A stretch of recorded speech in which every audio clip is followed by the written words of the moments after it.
بسم اللہ الرحمن الرحیم وما يدریک لعلہ یزکی او یذکر فتنفعہ الذکریٰ۔ اور آپ کو کیا معلوم شاید وہ پاکیزگی حاصل کرتا یا نصیحت سنتا اور نصیحت اسے فائدہ دیتی۔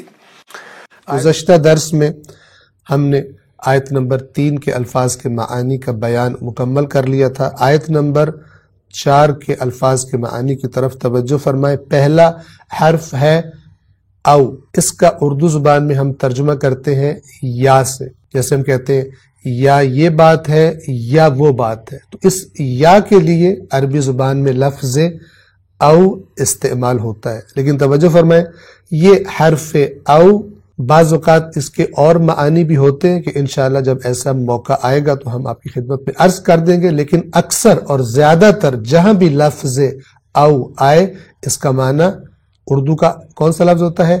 یا۔ او کے بعد اگلا لفظ ہے یذکرو۔ یذکرو کے بنیادی حروف ذال، کاف اور را ہے، یعنی ذکر جو ہم اردو میں کہتے ہیں میں نے اس کا ذکر کیا، میں نے اللہ تبارک و تعالی کا ذکر کیا، تو یہ یذکرو اسی ذکر سے بنا ہے۔ ذکر کا دقیق معنی کیا ہے؟ توجہ فرمائیے۔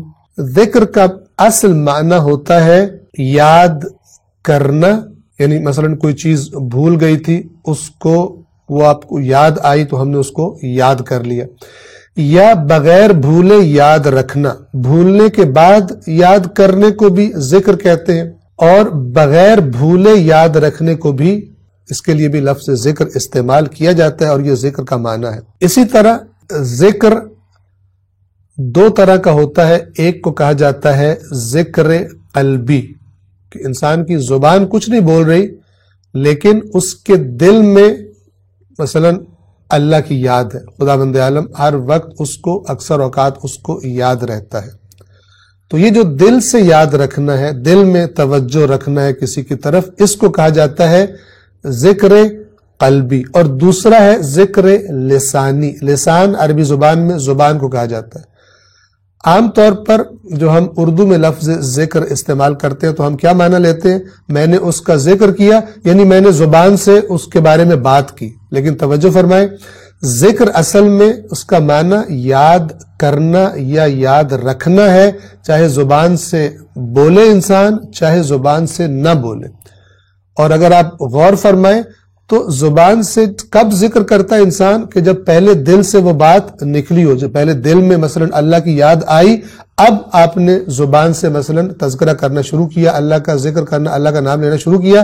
لیکن بعض اوقات انسان ایسے ہوتے ہیں کہ مثلا دل میں کچھ اور سوچ رہا ہوتا ہے اور زبان پر مثال کے طور پہ تسبیح جاری ہے، تو پھر یہ اس ذکر کا درجہ بہت ہی نیچے چلا جاتا ہے، کیونکہ انسان کا دل جب کہیں اور متوجہ ہو تو اصل ذکر کی جگہ دل ہے، تو وہ دل اگر کہیں اور متوجہ ہو اور زبان کچھ اور کہتی پھرے، زبان سے مثلا کہہ رہا ہے کہ اللہ کا نام لے رہا ہے اللہ اکبر، اور دل میں سوچ رہا ہے اور چیزوں کے بارے میں، گویا کہ وہ چیزیں اللہ سے بڑی ہیں، اس کے دل میں ان کی اہمیت زیادہ ہے، تو پھر یہ ذکر بے روح ذکر ہو جائے گا، وہ فقط ایک لقلقہ زبان ہو جائے گا، کہہ سکتے ہیں اس کو، لیکن جو اس کی تاثیر ہے انسان پر، اللہ کے حقیقی ذکر کی جو تاثیر ہے، وہ تاثیر پھر اس طرح سے باقی نہیں رہ جائے گی، اور انسان وہ استفادہ اور وہ برکت حاصل نہیں کر سکے گا۔ پس ذکر یا قلبی ہے اور ذکر لسانی بھی ہوتا ہے۔ توجہ فرمائیں، میں نے عرض کر دیا، انشاءاللہ اس کو ذہن نشین فرمائیں گے کہ حقیقی ذکر کیا ہے؟ دل سے یاد رکھنا۔ انسان زبان سے خدا کو یاد کر رہا ہو لیکن ساتھ خدا کی مثلا جب بھی نافرمانی کا موقع ملے نافرمانی بھی کر لے، تو یہ گویا کہ اس کو خدا یاد نہیں ہے۔ اسی لیے جب کسی بہت گناہگار کو دیکھتے ہیں تو لوگ کیا کہتے ہیں کہ یہ تو ایسے گناہ کر رہا ہے گویا اللہ اس کو یاد ہی نہیں، اس کو خدا یاد ہی نہیں رہتا، یاد ہی نہیں آتا۔ اس کا معنی کیا ہوتا ہے؟ اس کا معنی یہ ہوتا ہے گویا کہ ہم اندر سے اس بات کو جانتے ہیں کہ جب انسان کو خدا یاد ہو تو پھر انسان اس کی نافرمانی نہیں کرتا، لیکن اگر انسان ظاہری طور پہ اللہ کا نام لے رہا ہے لیکن گناہ بھی کر رہا ہے تو یہ لقلقہ زبان ہے، یہ زبان تک محدود ہے، دل سے اس ذکر کا تعلق نہیں ہے۔ توجہ فرمائیے، ذکر یاد کرنا یا یاد رکھنا، یہ میں نے اس کا معنی کیا آپ کی خدمت میں۔ نصیحت کو بھی ذکر کہا جاتا ہے۔ مثلا قرآن کے بارے میں فرمایا گیا ان ہوا الا ذکر للعالمین، کہ یہ قرآن اور کچھ بھی نہیں، عالمین کے لیے، تمام عالمین کے لیے کیا ہے؟ ذکر ہے۔ تو اس کا ترجمہ ہم کہہ سکتے ہیں یہ قرآن گویا کہ یاد دہانی ہے، جو بھول گئے ہو قرآن تمہیں یاد کرانا چاہتا ہے، خدا کو بھول گئے ہو، آخرت کو بھول گئے ہو، دنیا میں مست ہو گئے ہو، تو یہ قرآن کیا ہے؟ ذکر ہے۔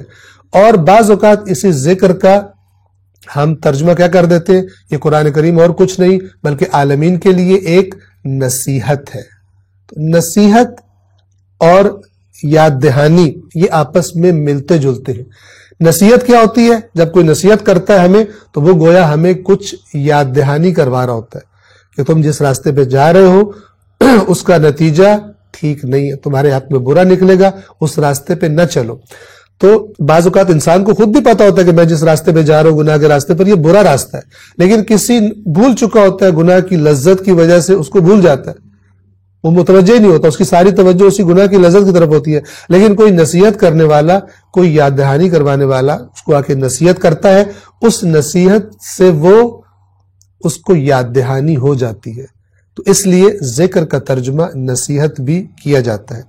یہاں پر جو اس آیت میں لفظ آیا ذکر سے بنا ہوا دال کاف اور را سے، وہ ہے یذکرو۔ یذکرو کا معنی یزکا جیسا ہے۔ یزکا کے بارے میں ہم نے کیا کہا تھا کہ تزکیہ کے اثر کو قبول کر لینا، اس پاکیزگی کو قبول کر لینا۔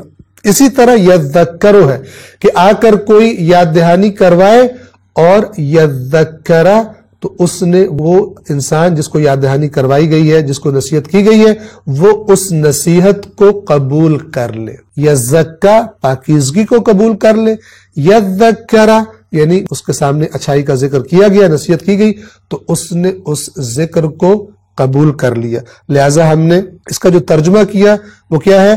یا وہ نصیحت سنتا۔ یہاں سننے سے کیا مراد ہے؟ ٹھیک ہے، جب ہم کسی سے کوئی بات کرتے ہیں اور وہ اس بات پہ عمل کر دے تو ہم کیا کہتے ہیں؟ اس نے بات سن لی ہے۔ اور اگر سننے کے بعد عمل نہ کرے تو ہم کیا کہتے ہیں؟ اس نے تو بات سنی نہیں میری، حالانکہ کانوں سے وہ دونوں سن چکے ہیں، لیکن جو عمل کرے اس کے بارے میں کہا جاتا ہے اس نے سن لی، اور جو عمل نہ کرے کہا جاتا ہے کہ اس نے بات نہیں سنی۔ اسی لیے قرآن کریم جو بالکل اللہ کی نصیحت نہیں سنتے یعنی عمل نہیں کرتے، اگرچہ ان کے کان ہیں، اللہ کیا فرماتا ہے؟ ان کے کان ہیں لیکن یہ نہیں سنتے، گویا کہ بہرے ہیں۔ انشاءاللہ اس کو ہم آیت کو جاری رکھیں گے۔ والسلام علیکم ورحمۃ اللہ وبرکاتہ۔